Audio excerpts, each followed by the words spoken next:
Life happens, and there are a number of situations that can take a knock on your confidence. It could be a loss of a loved one. It could be losing a job, being made redundant, sickness. The list goes on. But what do you do in situations like this? I'm going to be sharing 5 of my invaluable tips that will help you get you back on track. So stick around, guys. Hi guys, it's Antoinette and welcome back to my channel. If you're new here, then welcome to this wonderful community. If you like the content, then consider subscribing by hitting the button below. Now, getting straight into the video. What do you do in situations like this? I think first things first, you need to remember that you mustn't place your confidence in external things. So this method or tip is more of a preventative. It helps you from hitting rock bottom, so to say. If you remember that all these external things around, it could be our jobs, our careers, the way we look, our appearance, even our relationships, stuff like that. We mustn't place our confidence in these things, because if something should happen or something swipes out or is taken from us, the confidence that we have goes with that as well. And I think it's really easier said than done, but if you continually remind yourself that no, regardless of how successful you are or how good you are at something, you need to remind yourself and ground yourself in the fact that you must be grateful for what you have, and this thing could go at any moment. Not to say that you think negative about stuff, but remembering that everything around us, external things, are temporary. So if you have that mindset on board, it helps you a lot should something come along that will hit your confidence. So for instance, if you have this great job with the title to go with it, the wonderful pay package, XYZ, and they suddenly out of nowhere make you redundant, you're going to feel like crap. But if you always remember that, you know what, I am more than this career, I am more than this job, I'm more than XYZ, there's more to you than just that thing. It will help you build your confidence back up, and you be like, okay, look, this has happened, let's move on, kind of thing. Let's leave the past in the past and let's look to the future, remembering that it is an external thing and it's not going to dictate the rest of your life. My second tip is not to hide or suppress your feelings. So if you've gone through something, don't bottle it up, because when you bottle it up, these emotions are negative, and it's only toxic to yourself, to your health, to your mental health as well. Try and express yourself, be open and vulnerable with your loved ones, your inner circle. I call my circle my love circle. People you can relate to, even if it's just one person, someone that you know that will elevate you, lift you up, speak life into you, as opposed to pulling you down further or even questioning why that could have happened to you. You want to surround yourself with the right people or the right person at that time. Whoever it is, you should have at least one go-to person that you can be like, bam, this has happened, pour into me because I need you at this time.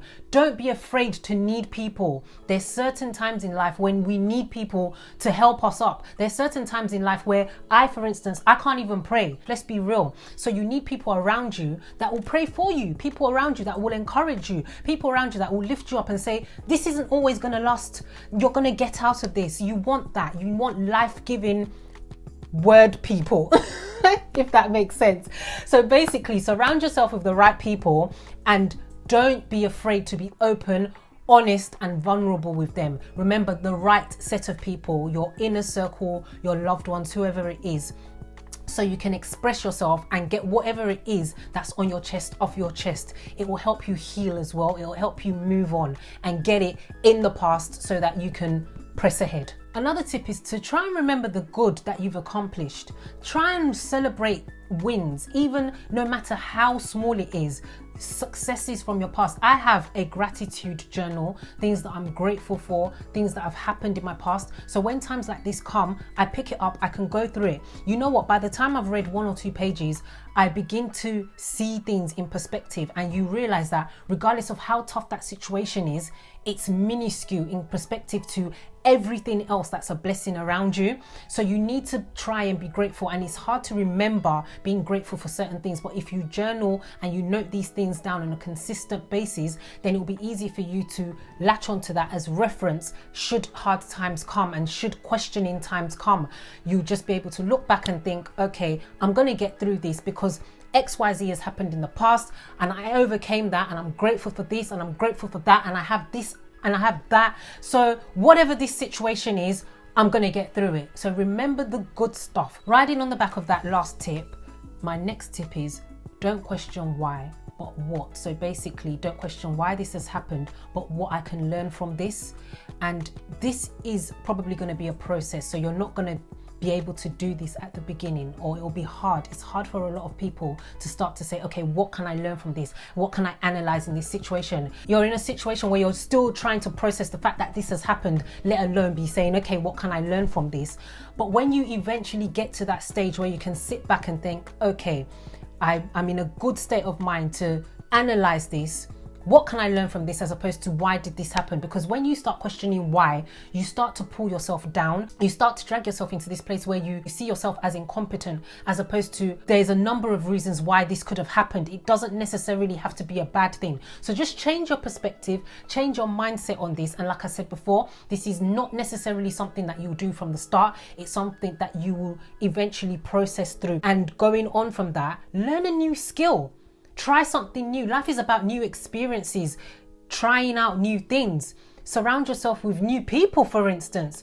Change of circle, change of environment, change your scene, something new. This will take your mind off what has happened or what you're going through. When you decide to do something maybe a bit radical for you, just try something new. I honestly feel like when I'm in a situation where I'm just like, wow, overwhelmed, breaking out of that, the easiest way for me to break out of that is completely change what I'm doing or change my scenery, all of that. And it helps me a lot. It helps me and it gives me the momentum to like, okay, I can get through this, if only to take your mind off that particular thing. Try something new. And finally, don't forget to constantly always positively affirm yourself. All the time. For me, the best way to do this is with scriptures, because that's what helps build up my faith. It's what helps get me back on track, because I remember who I am. Negative labels may come. People may label you XYZ. You don't have to accept it. Rip it up mentally and even physically. Someone calls you this, they say you're that, they've said this about you, whatever it is. Labels can come in a number of different formats and ways, but don't accept it. Don't take it on board as yours, because that is in itself will only kind of shape the way you see yourself, shape your identity, and you need to remember that that's not who you are. So positively affirm yourself, positively remind yourself of what you can do. And for me, I remind myself of what I can do in Christ. I may not be strong enough, but him, I can do a lot more than I'm currently doing, and he will empower you to do it. So yeah, guys, those are my tips. I hope they helped in one way, one form or the other. If you've got any other suggestions, again, leave them below for other people in the community. We're here to learn from each other and all of that, you know. And until my next video, remember that it is one step at a time to becoming confident. So when your confidence has been hit, building yourself back up may be a process, but take that process. Remember, progression over perfection. It's better for you to slowly progress than to stay still, keeping yourself in a rut and only getting worse. All right, guys, I'll see you in the next video.